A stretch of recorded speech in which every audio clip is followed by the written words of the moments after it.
Welcome to the Self-Healing Revolution, where ancient wisdom and modern science meet. I am your host Paige Spearman, owner of Love Yourself, an Ayurveda and Integrative Wellness Center based in Louisville, Kentucky. I offer courses, retreats, a year-long program in Ayurveda, and it is my honor to bring this summit to you, the Self-Healing Revolution, where we will cover 3 different topics this week: biohack your body, master your mind, and elevate your soul. I learned through a 10-year period of healing my own life that it took working with many professionals, mentors, guides, teachers to help me begin to access the innate power of my own healing. And it's why I put the summit together. I believe that many people have begun to understand that they can heal their own body and that they have their own body wisdom. And so, like I said, it's just my goal to expose you to different opportunities for your own healing and to enlighten your mind and your heart. So with that, I'm so very honored today to welcome you to a friend that I know that is dear to me within my own community, Sarah Belle. Sarah Belle is an ambassador of love to anchor higher frequencies and assist humanity in its evolution to unity consciousness.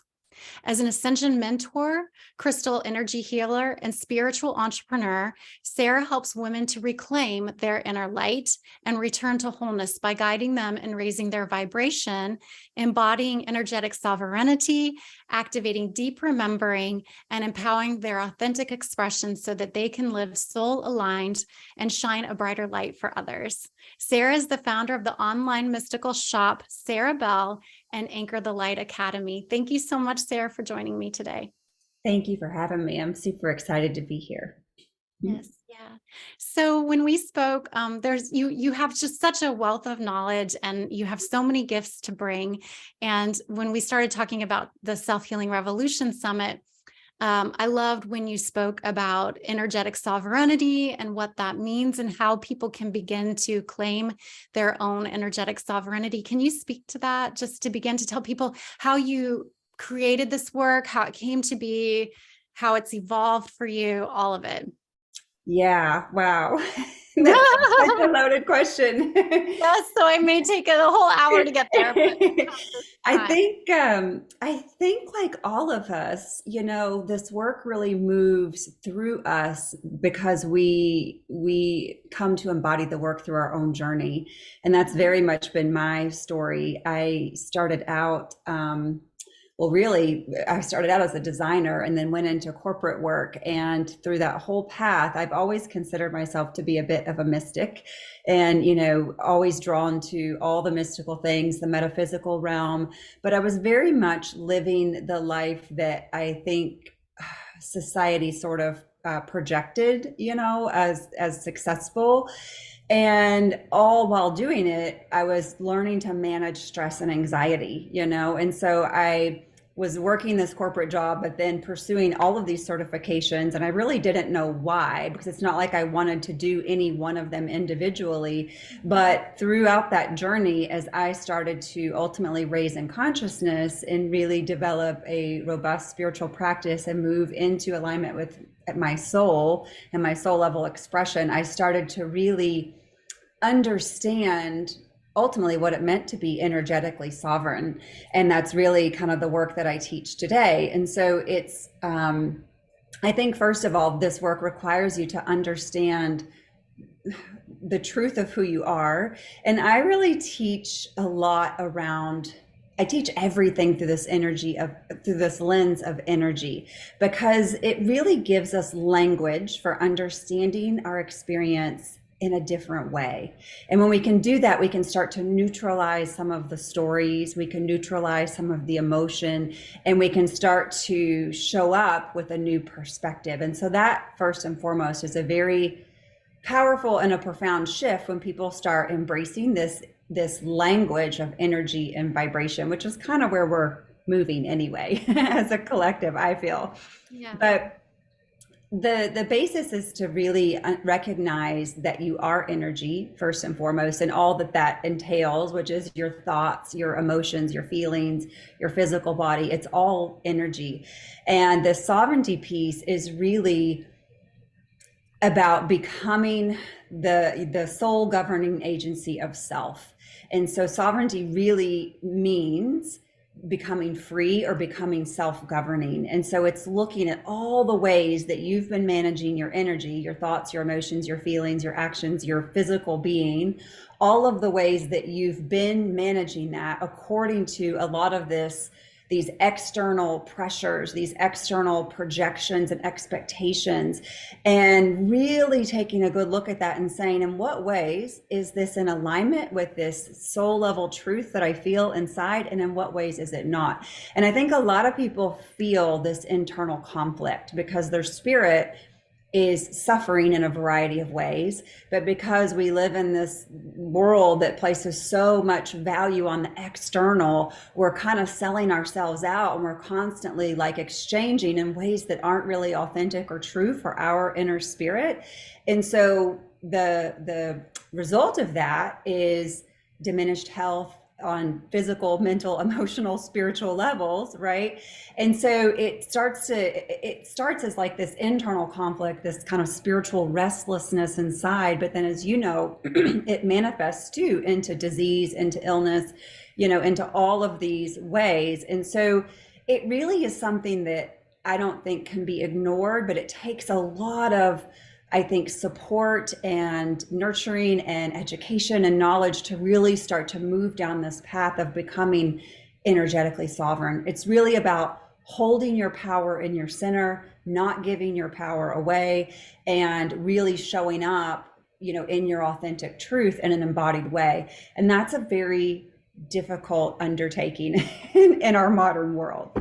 It absolutely is. I'm glad that you said that. It's a difficult undertaking because that may mean losing a lot. It may mean letting go. I mean, letting go of what your parents think of you, your children thinks of you, your coworkers think of you, the idea of reinventing yourself because there's some other aspect of yourself that needs to come through. And yet it's like, oh my gosh, I may not make the money that I made before. I mean, it may mean moving. It may mean, taking on a whole new career. It may be learning something you've never learned before.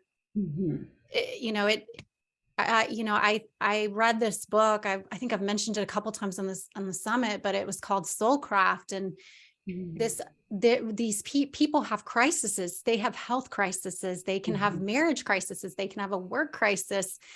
If the energetic soul is not aligned, something will happen to mirror back to us that we're not where we need to be. Something will unravel or unfold, or like it could, in my field as an Ayurvedic practitioner, that a lot of times shows up as sickness or suffering. It shows up in that way because people have continued to try to cope and manage and keep holding on because to see what's really happening means that a lot has to change, and that's super scary. Yeah. And do you find that people have when people are coming in with physical illness, do you find that there is this deeper knowing within them that what this has dotted lines back to, like the spiritual aspects? I don't know that they always can identify where it began, but I can say I was talking about that this weekend, that I will sometimes ask people, tell me about your short-term life stressors, or tell me about your long-term life stressors. And somehow in telling me what's happening in the short term, it could be, or something in the long term, all of a sudden there's a lot of energetic energy that gets freed up. It can come out as tears. It can come out as this like long moment of silence. It can come out as an aha, like, oh gosh, like I didn't see that. But I find a lot of times, not all the time, but I do find a lot of times that when the symptoms began is when something tragic happened. It could have been a trauma. It could have been a big life shift, or the person's no longer able to sustain or hold on to what was happening before. It doesn't always happen that way, but a lot of the times the symptoms come on when things aren't lining up, Yeah. Yes. Do you find that too in your work? That definitely. I find that a lot of people don't don't necessarily have the recognition, like they don't see the integrated whole. And I think that's largely because our society is so siloed in its approach, right? Like our Western model is it's a reductionist model. And so, it's like we're taught that if you have a skin problem, you go to the dermatologist, and if you have a headache, you go to the neurologist. It's like we're conditioned in so many ways to think in silos. And I think that a lot of people will work on one aspect or level, like they'll work on mindset, or they'll work on diet, or whatever that is, thinking that they're going to get to this like bigger result, whatever the result is, this liberation. And then they fall short, and then they kind of keep going through these looping patterns, and keep falling short. And the holistic model is, it's everything is integrated, it's looking at all facets. And so I think that that's really where the light bulb comes on, is when, people start to be greeted or acquainted with that holistic model. Yeah. And just as like, that's how I started the summit, is like the self-healing revolution is this. I'm on a healing journey. What it could be in the physical, psychological, emotional, mental, spiritual, wherever that space is that you're being called, or your intuition is guiding you, that you may have only touched on one aspect of it. My hope with the summit is that if someone's only dealing with the physical body, maybe they'll look at their emotional body. And then the last part, like that soul element, maybe you're dealing with your emotional body, but you're not in line with your spirit. Like there's so many we're multidimensional beings. And sometimes when people are up against a wall, it's because maybe they're just dealing with, like you said, they're just looking at the physical, they're just looking at a workout routine or their diet, but they haven't looked at their relationships, or they haven't looked at their career, or they haven't even sat with their heart space long enough to even know what it's calling for. Yeah, Yeah. definitely. Yeah. So how has this shown up in your work? Like once you began to see this energetic sovereignty as a key component of your work and working people, how have you began to lead people and guide them through this scary, what we just touched upon, this like super scary process? Because I think that, like you said, there's so much about our modern culture that people, keep calling it the matrix. It's like, well, the matrix actually, it's like, comes from the word maternal. I don't know if you know that. But the word matrix comes from maternal. And we're in this, what we're calling this like confined matrix that's like holding us down, if you will. But why I say maternal is because it's a myth. There's great energy, there's great gifts, there's great healing abundantly available to us. And we don't have to be so bogged down and confined and restricted and feel like we're imprisoned into something that's outside of our control. And I think that's what you're saying, right? With this energetic sovereignty, is that I think collectively, like COVID was an example of fear. You could call it conspiracy theories, like if you do something other than the major cultural paradigm, then you're a conspiracy theorist. But also within the own conspiracy theory community, and I'm not getting political here at all, I'm just talking about energetics. I don't even want to go down that rabbit hole by any means. But what I guess I'm trying to say is that there's a lot of, then we can even give over our fear into this matrix, or this thing that's outside of our control, that we're all trying to grasp right now, that there's so much that we feel that's outside of our control. We can't control COVID. We can't control our jobs. We can't control the educational system, the medical system, name any system out there right now. I think we're going through a massive paradigm shift because people are like feeling confined and stuck and afraid and fearful, and that they can't authentically be who they need to be. Do you find that in part of your energetic sovereignty work? I don't want to assume, but I'm curious as to how this is showing up in your work. Yes, I love all of that. And I love the maternal essence there too, because what I sense and feel is that You But know, matrix is actually comes from matriarchy. Interesting. Like people don't know that. it makes perfect sense now that you pointed it out. And we are here as part of, I mean, children of the earth. She is our cosmic mother, our great mother, and we were here or came here really with coded with truth, but then also in this kind of matrix, which is full of kind of entrapment and enslavement. And I know that sounds really kind of heavy to say, but that is exactly kind of what I'm talking about here, is how you step out of that. And you really do that when you step into yourself and into the truth of who you are. And that process is one of deep self-discovery and soul discovery, and ultimately this like self-actualization, where you bring the truth of who you are online. And the deeper you go in getting to know your true self, the more unshakable you become. That's what I have found in my own journey. I love using these words of unflappable, unwavering, and unshakable. And that really has been the path that I have been deepening into as I just move forward deeper into this work in my own journey. It's like all of a sudden those fears of like, what will others think? Because that's like the big overriding fear, right? That keeps us kind of limited and stuck. It's like that starts to diminish or dissolve, or to get, it becomes less of a fear. And so the process that I have used in my work for doing this, guiding people into this path of self-discovery and into this deeper level of self-actualization, is the first one is really raising embodied consciousness. And I think that is so much of what you help people with too. And that's really about building the attunement within their physical body, and also building the vitality of their physical vehicle. Because if our bodies are not vital and strong and alive with nourishment, then our spirit suffers. We can't even get to the spiritual work if we're struggling with illness, right? It's like we can't even get to these higher level like aspirations. And a big thing is that the body is like always signaling to you. It's like our intuition lives in our body, and so it's always guiding you. Your higher self is speaking to you through your body. But if you are clogging your body with a bunch of junk, and and I mean, like, the whole gut brain connection, it's like it's literally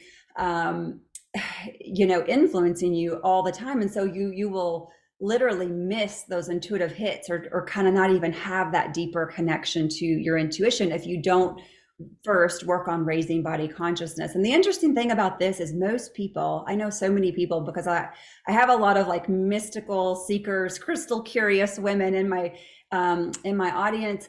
And a lot of people want to go, like they want to develop their intuition. It's like they feel like they have a gift, or they really want to work on this, but they don't recognize that the body and that the dense physical layers of reality are like the starting place. It's I like, just want to say, like, boom.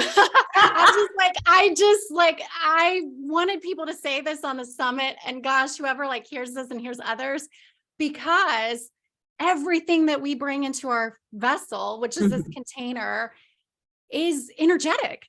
yeah. So once you say, well, okay, I'm going to deal with the subtle realm, or I'm going to deal with the energetic realm, or I'm going to hope, or I'm going to vision, or I'm going to work in that space, you can't underestimate that everything is energetic. So what you see, what you smell, what you taste, what you hear, it's all energy. And so if you want to be a high vibrational being, you have to start with the physical. In Ayurveda, it's like the first kosha. You can't get to bliss Satchitananda, pure bliss absolute, if you ignore all the other layers of your being. Each layer has to be purified. You don't get to nirvana or ecstasy or bliss or high vibrational experiences if you miss the layers of your multidimensional being. Yeah. So thank you. Like, thank you. Because I know that you get it, but I love that you just said that, because we we have the mind sheath, we have the pranic sheath, the life force body sheath, we have this astral sheath of our being, the bliss sheath, but each of these layers of our multi-dimensional being have to become high vibrational. Mm-hmm. And Yeah. so that energetic sovereignty is, like, I would say, number one, until you have this understanding that you are a sovereign being, then your power is outside of yourself, Mm-hmm. right? Yes. Yeah. Yeah. And yes to everything you just said. And I think purification is a big, big piece. That's something that is part of my work as well, is the purification piece. That's how you really become a clear channel and you start to build that attunement, is through that process. And I really believe in what I call bio individuality or bio individual approach, and that, what works for one person doesn't always work for everyone. And it really takes your own path of self-discovery, even in the world of, diet, nutrition, movement, all of that, like really finding what works for you. And I think that's something that you do really well with your clients, right? Like you help them find their unique Just needs. they're an energetic blueprint, because, like, well-meaning people give people advice all the time, but a well-meaning person could be giving advice to another individual, and that may be medicine. What's medicine for one, like I was just saying on another call, in the right place. She was actually talking about healing through psychedelics and trauma-informed therapy, and it's like, what's healing for one, at the right place at the right time for the right person for where they are. And you can't make that cross the board medicine for everybody. And I know, like, I mean, we'll get into this, I'm sure, but with your crystal healing, like, some crystals are going to be more aligned at a specific time. What crystal might have even time and place, right? Like, one crystal may have worked really well 5 years ago, but then I'm in a different energetic space now. I may need a different. So it's like, even with the same person, the timing can be everything. Yeah. Even on your level of ascension can be so different, right? Yes. Yes. I wanted to build on with this self-discovery piece too, because there are a few other key pieces. And you mentioned all the different sheaths, and I feel like I'm probably going to hit on all of those in my work, which is so cool how it's like told through this different lens, but it's literally all the same stuff. And it's because that's how it is, right? But the second piece is really transcending lower vibrations. And you mentioned people getting trapped in fear and, like worried about all of these systems. And it's like, we have to learn how to work with the emotional and mental body, and specifically with our nervous systems. And it's like, I feel like that is probably the single biggest thing everyone could learn, is like how their nervous system uniquely responds to the moment that they're in, and to stop judging themselves for their reactions, but rather up level themselves in their reactions, and really learn how to go in and heal the core wounds and the trauma patterns, and ultimately learn how to work with lower vibrational emotions as a catalyst for moving into higher vibrational states. And so that too is a big bucket of work, and it really requires too, not just the emotional body, but that understanding how the mind works, and specifically the egoic consciousness and how it shows up.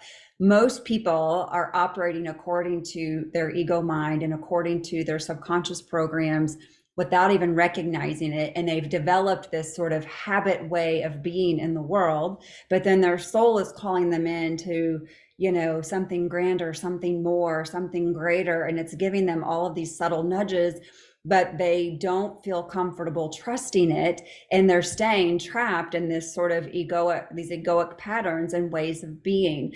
And so really learning how to transcend these lower vibrational experiences by understanding the mind, by rooting into spiritual practice and making space for connecting to your soul, understanding the emotions and how they show up, and really understanding your nervous system and how to start moving into patterns of self-regulation. That too opens up this much bigger pathway for becoming sovereign and also becoming led by your higher self.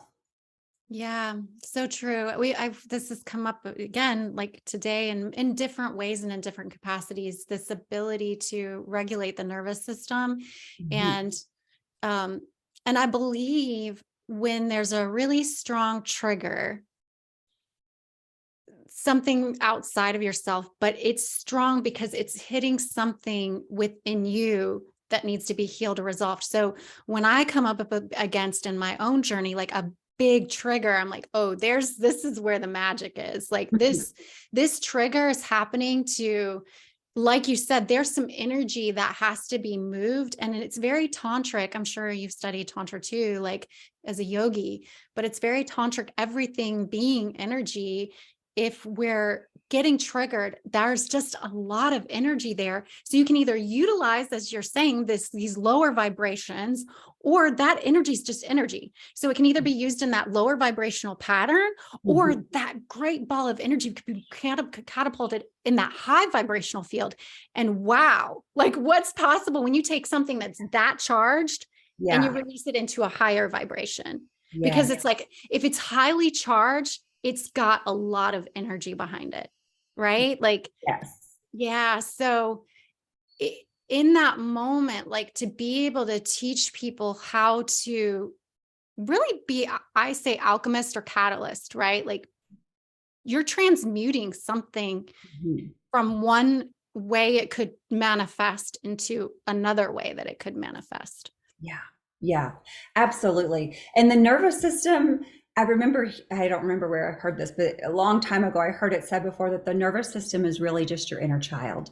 And it's so true because, our nervous systems are really patterned when we're very young. And so all of these reactions and triggers that we have are really coming from these like stored intense emotional experiences. And so there is a gift there if we can turn towards it and recognize that there is some breakthrough behind that trigger, and which isn't always easy to do, right? And it's why it's helpful to have help and supportive people working with us to see those things. But yeah, there's a lot of growth that can come from leaning into those experiences. And when you see that it's your wounded child self, then you don't have a parent or a guardian anymore to protect or be there for that child. You become the person that has to hold and speak and love and adore and appreciate and help this child like see how to move forward.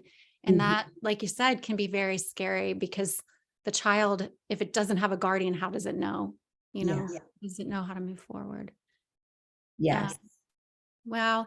Yeah. And you were saying something to, uh, and in your words, but it reminded me of something somebody said this weekend to me, that the soul, there can be intuition, that you said, like intuition coming through. But when the ego's like blocking that intuition, what needs to manifest is the divine that wants to come through us.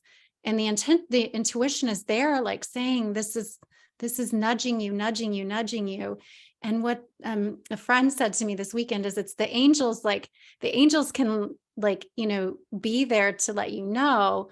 And it's like, if you don't hear the calling, then the angel will go to the next like Mhm. body or person who can bring that divinity through. So, because sometimes somebody will be like, oh, I take a business, like I had that idea 20 Mhm. years ago, Yeah. and that person did what I thought I wanted to do, but it was like, well, the angels were calling upon you, but you didn't do it. So they went to the other vessel that Yes. could, and Yes. so that's like what your work is doing, is it's like the angels want to speak to you and guide you and Yes.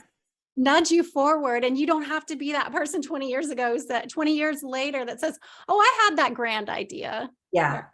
I've heard of this before too. Elizabeth Gilbert writes about this in her book, Big Magic, about how ideas come to us and when we don't take them, they go off to someone else. And she literally tells the story in the book about how this other person literally wrote the exact same story as her. And I've also seen this actually even in my own work. It's pretty wild. Like it's been about a year and a half or so ago, I was getting these messages so loud from my spiritual team about really teaching people spirit communication through working with the crystals, and which became my program crystal wisdom codes, but I was just getting this message so loud, so loud, so loud. And I was kind of like ignoring it, but then it became so loud that I just had to do it. So I thought, okay, we're going to create this. I'm not really sure how, but one foot in front of the other. And I think that's the thing too, in following your intuition is sometimes we get stuck in but I don't know how, but I'm afraid to take the first step. And the magic really comes when you take the first action, because then the next step appears or you get more information back. And I created that program. And then there was another person that I follow in the social media world, and she created a very similar program at the same time. And so it was pretty wild how I felt like, wow, this is really up, and that kind of happens where and it's because we're all raising in consciousness, and our guides and guardians are bringing us these new light ways of being. And so we have to have leaders and innovators and free thinkers to be able to grab those ideas and bring them forward. And so it is really, really powerful when we can step into that type of energy and really work with our guides and guardians and find that deeper state of trust. Yeah, and just that deeper state of trust is one of the questions I had. Another person on, she wrote a book, Who the Hell Told You That? And it's like we self-doubt ourselves a lot because of the conditioning, because of these preconceived notions. And how sometimes when we're looking at trust or intuition, it's like, how do I know that this is aligned? How do I know that this is me? How do I know that this is what my soul or my dharma or my life purpose is calling me to do? Don't you agree? I mean, so many wisdom thinkers say that if it scares the shit out of you, it's probably like where you need to go. It's like, if it's really, again, because there's what we were just talking about, right? If that charge is huge, there's an energy behind that charge. So if it scares the shit out of you, it's probably where you need to go. Yeah, absolutely. Behind your greatest fear is a true gift, for sure. And so if you can lean into it and move through it, you will get more information and eventually kind of uncover that bigger thing. And then when you're on the other side of it, then you're embodying so much wisdom. Yeah. And I think people get hung up on the end result, and it's that journey that is it's the journey that is where your soul is getting its greatest wisdom from. Yes, absolutely. So so again, like when people are bumping up against what we just referred to as like the matrix, or this idea of we're limited by a society that has rules and is governed in a specific way. How do you begin to take people into raising their body consciousness and transcending these lower vibrations? Like what kind of mechanisms do you use in your coursework to help people begin to transmute or transcend or awaken to that consciousness within themselves? Within my programs, I love to marry science with the mystical because I find that when it comes to making any change, our ego has to be convinced or we're not getting anywhere. It's like the logic mind will throw up every kind of block, especially when you move into growth and healing. Your soul is always calling you to expand. It's always calling you into your higher potential, and your ego is always blocking it. It's the part of you that's like, nope, not doing that program, not going there, not working with her, not, doing this next thing. And so I find that when we bring science in, because we're indoctrinated to believe that science holds all the answers, right? That we have these wonderful research modalities that really show us deductively that this is true or this is the thing. And so the ego mind loves science, right? We love being having a proven strategy or proven information. And so I find that really helps for building internal motivation, intrinsic motivation. And when you have that, when your desire is coming from within, like, okay, now I really want to go and work on my food or work on my movement or whatever it is, then it's like you can come to this with a truer, deeper desire. And then moving into the actual experiential piece of doing the thing and providing people support with, all of those things that we were kind of talking about, the understanding, the body, the mind, the spirit, all of it. But I do also bring in crystals into my work, which are energetic tools for creating harmony within the body. And I also teach how to connect with spirit and your higher self to receive wisdom and guidance through the stones, and also work with cacao plant medicine, which is such beautiful energy for opening the heart and connecting in with the heart and hearing the guidance of your own heart, so that you can start to live more soul aligned.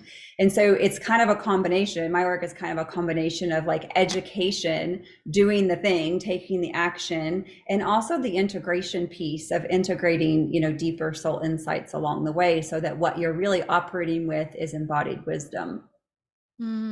Yeah, body wisdom versus, like, again, that egoic self. There's this innate body wisdom that comes through when you're in the work, but you have to be in the work to grasp that body wisdom. Then you would know truth. You would know when you are in the body wisdom and you are in the work that you're speaking of, then you understand intuition and trust, because the body will inform. Right. Yeah, I love, I've always been, completely enamored with your work with crystals, because, we are made up of the stars, right? Like, we're made up of the minerals and the energetic frequencies of all of existence. And I think that people have a affinity for crystals just because of their sheer beauty. And yet people collect them and touch them and love them and adore them. But to understand the frequencies and how they can work in healing is a science in and of itself, And so how do you, in your crystal courses, like, how does that process work for individuals? So I very much teach people to explore and discover for themselves. I find that so much has shifted on Gaia through just there's so much light that's coming in, and we've been ascending as a collective, but Gaia herself is sentient and has been ascending as well. So she's receiving all of these frequencies. The veils have been very thin. Our magnetosphere is very thin. So there's a lot of cosmic light that's hitting our planet that just, it's different than it was 100 years ago. And so that's shifting the minerals, it's shifting the whole planet, it's shifting us. It's really the catalyst for ascension and for our awakening and consciousness. And I find that crystals tend to come in for people too as they are awakening, because those crystals are awakening light codes within the person that are shifting their consciousness and it's like creating these nudges for them to look at things differently. Most people don't have this awareness or understanding about crystals. Like you said, they're just like, they see that they're beautiful, they find that they're attracted to them, and then they get a few and then they like them. So the next thing you know, that like a few turns into 20, and then maybe it turns into 40, and they're like, I have all these crystals and I don't know why, but they're so pretty. And it's because they carry this energetic resonance that's really supporting this deeper activation within you to raise in consciousness. And I really, one of the things that I find is that when people start to work with crystals, they universally, hands down, everyone wants to know, what do they all do? It's like we want to be these like walking dictionaries of crystals and what they do. And I think that probably really comes from wanting to do things correctly, which is also just an indoctrinated belief, to be right, to do right. But also I think it comes from this deeper aspect of people wanting to serve. And I find a lot of people that are drawn to crystals too have worked with them many lifetimes before, and probably naturally orient as a healer, whether they even have any recognition or awareness of it. And when we can release the books and really start to lean into our experience and our work with them, and our intuition and how we're working with them, and just allow ourselves to open to that experience, something much bigger happens. It's like it invites in this deeper level of self-trust for one, and this kind of letting go. So it really fosters this energetic sovereignty piece that we've been talking about. But it also opens you up to an expanded way of working with the earth's frequencies, and this pathway for really embodying even deeper wisdom with how you're working with your energetic tools. And so even though I do know what a lot of the crystals do, it doesn't matter. Like if somebody asks me what they need, I'm still going to go and either work with my pendulum or my own body wisdom to intuitively choose for them. Because here's the thing, here's the real thing, is that when we think we know what they do, and we're choosing from this place of my mind knows that I'm going to go work with rose quartz to help with my relationships, that may or may not be the root cause of your energetic issue. And it's that ego mind. It's showing up in ego consciousness, thinking like, I have this problem and I'm going to work with this stone. And it's like, no, your deeper problem is really trust, and it lives in your root, you know? And so it's like, when you can just open up and let your higher self guide you, your higher self is going to guide you energetically and with so much more wisdom to what you really need and where the issue really is. But it's getting over that ego mind and allowing yourself to show up from this intuitive place of working. And so that's really kind of how I approach the whole crystal piece. It's a very feminine approach because it requires, like you said, an embodied approach, and it requires an intuition, and also, you know, the experiential side of it flowing versus dictating, like allowing the messages to come through versus like trying to have control, which is a little bit more of a masculine energy. So it makes sense that you're working with women and crystals. And I had this interview on the summit with an herbalist, and he was talking about an embodied approach to herbalism. Similarly, you're having an embodied approach to crystals. And what I love about it is, just like you said, as a crystal healer guide, somebody could say rose quartz, like you gave as an example, so like maybe to deal in relationships, like, but you know, like from the heart or like romantically, maybe. But it's really, as you said, possibly a trust issue. And similarly, herbs work the same way. You know, we could say, give a specific herb thinking that we're dealing with, say, a migraine headache, when in fact it could be dehydration, it could be stress, it could be nervous system, it could be, you know, we gave that example on the herbalist embodied summit interview. And similarly, like Ayurvedically, when we're working with the energy of herbs or we're working with a diagnosis, we don't assume that that's going to be the medicine. We test the theory and let the body's wisdom speak back and reflect back, just like you're saying with the crystals. So we have an intuition, or we have the science, if you will, of how it works. But until we really test that theory on that person's body and wisdom, then it will come forth what needs to be presented, you know. And I love that, because if we're thinking of the old conventional healing, everything is prescribed as like A happens, then B happens, then C happens, then D. And it's like, actually, nature doesn't work that way. You know, like there's no linear path, especially when you're coming into like feminine form healing. It's more cyclical, it's more intuitive, it's more embodied, it's more just as you described, you know? So, yeah. And so you also work like in a shamanistic way, you know, with how the earth is and crystals coming from the earth and connecting our soul in more of a shamanic way. How is that showing up in your work as well? Yeah, yeah. So in the shamanic world, it is believed that everything is alive and has spirit. It's very much this animistic view.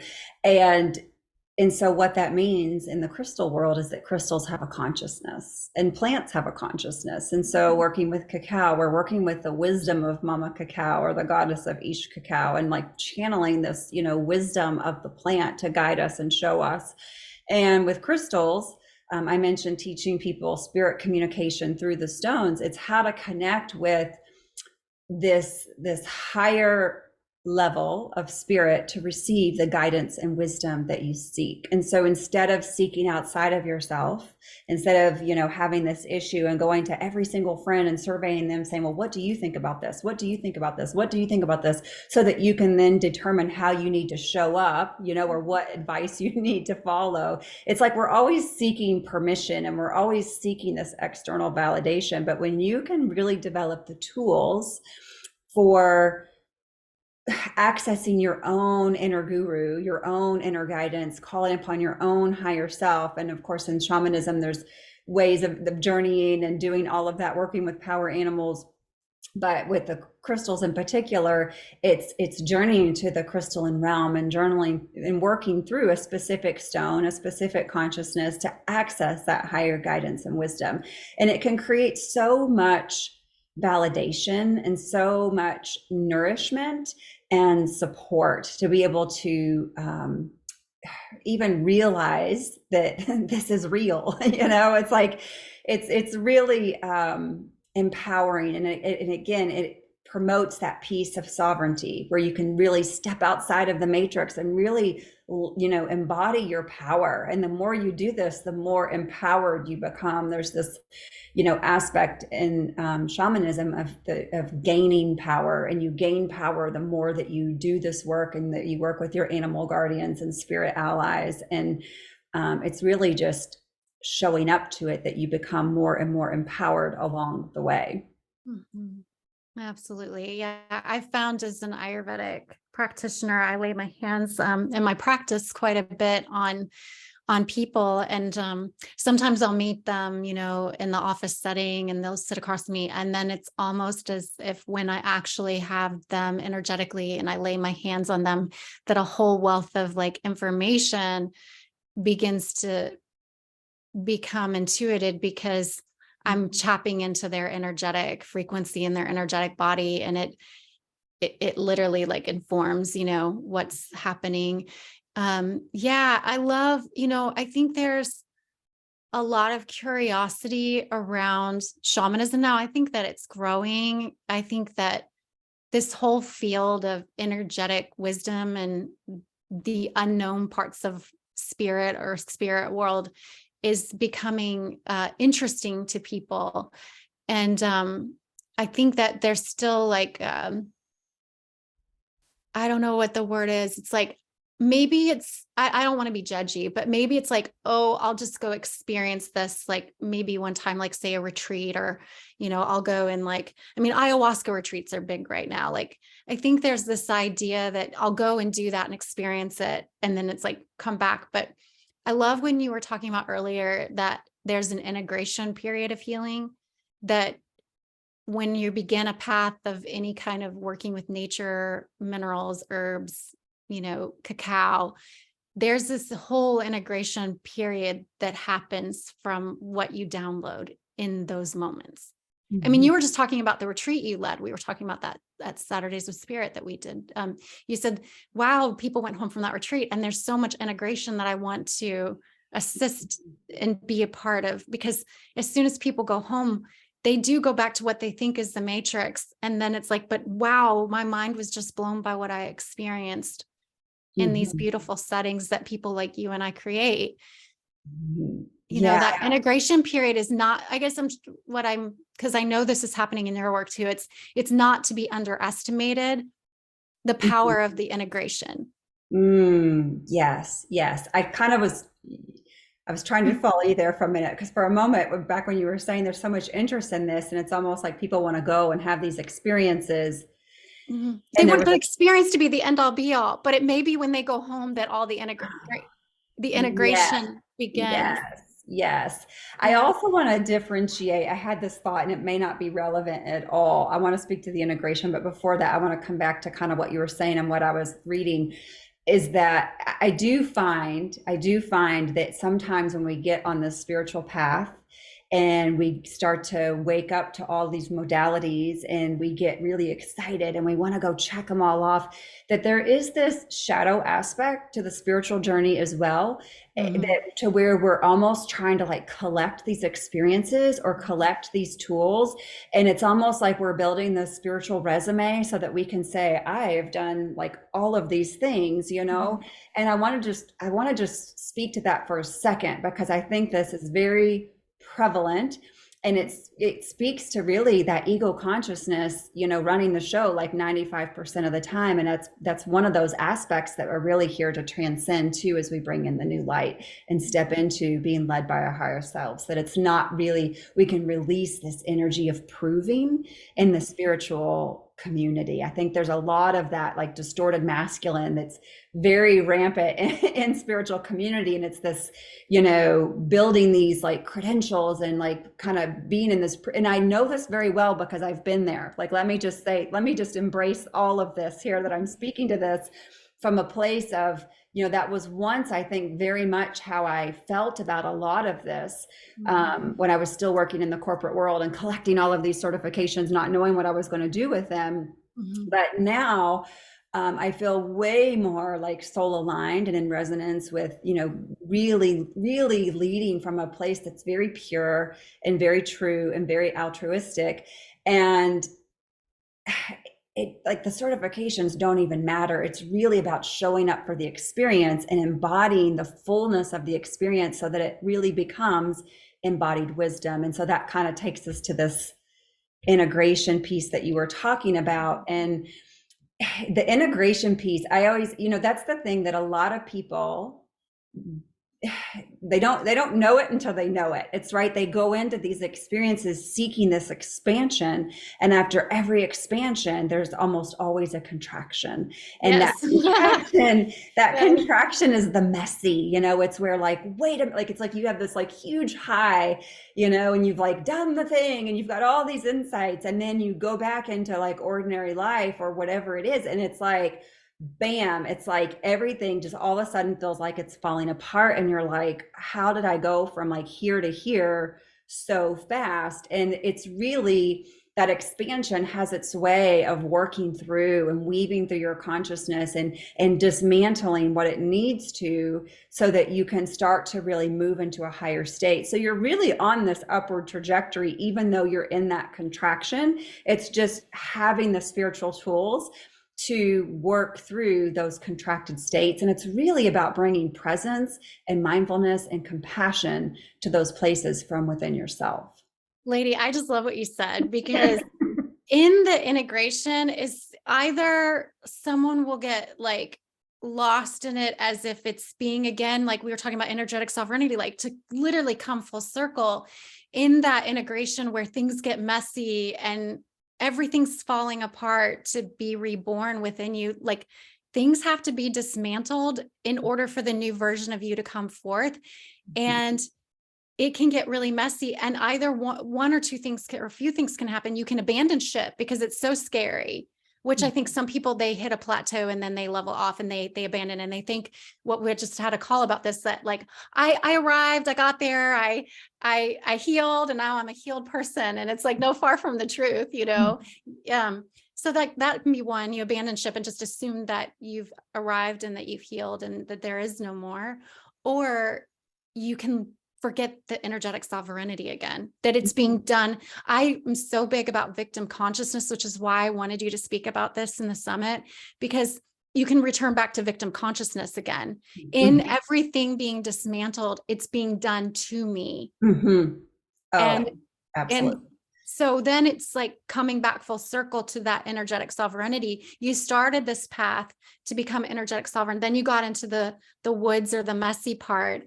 And then because I think sometimes people talk about this, whether they're guiding in yoga, teacher trainings, or doing embodied work, or even as a practitioner, there's sometimes where you can even be angry or mad at your teacher. And because that teacher is like triggering against something in you that you don't want to see or hear or listen to, because it's too scary to believe that could be possible.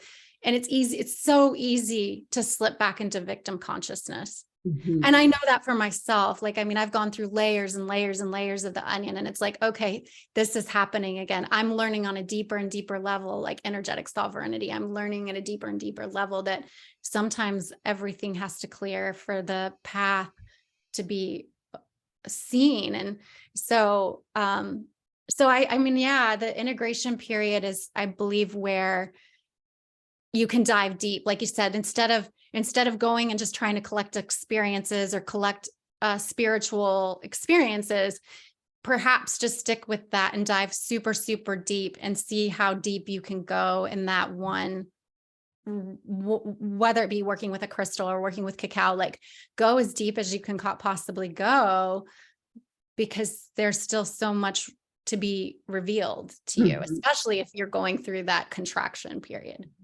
Yeah. Yeah. We're never really done. That's the thing, is we're never really done. And it's like, as long as we have like this goal or this thing we're trying to achieve, Mhm. right? It's like we're always going to be coming up short. It's like when we really surrender to the cyclical like nature of this work, that we really start to, I think, just kind of exhale a little bit, to recognize that we're never really done. There's always deeper levels and layers. And I think to that point too, it's important to take a break sometimes, because um, you can kind of really get in the trenches, in spiritual work too. Mhm. Yeah.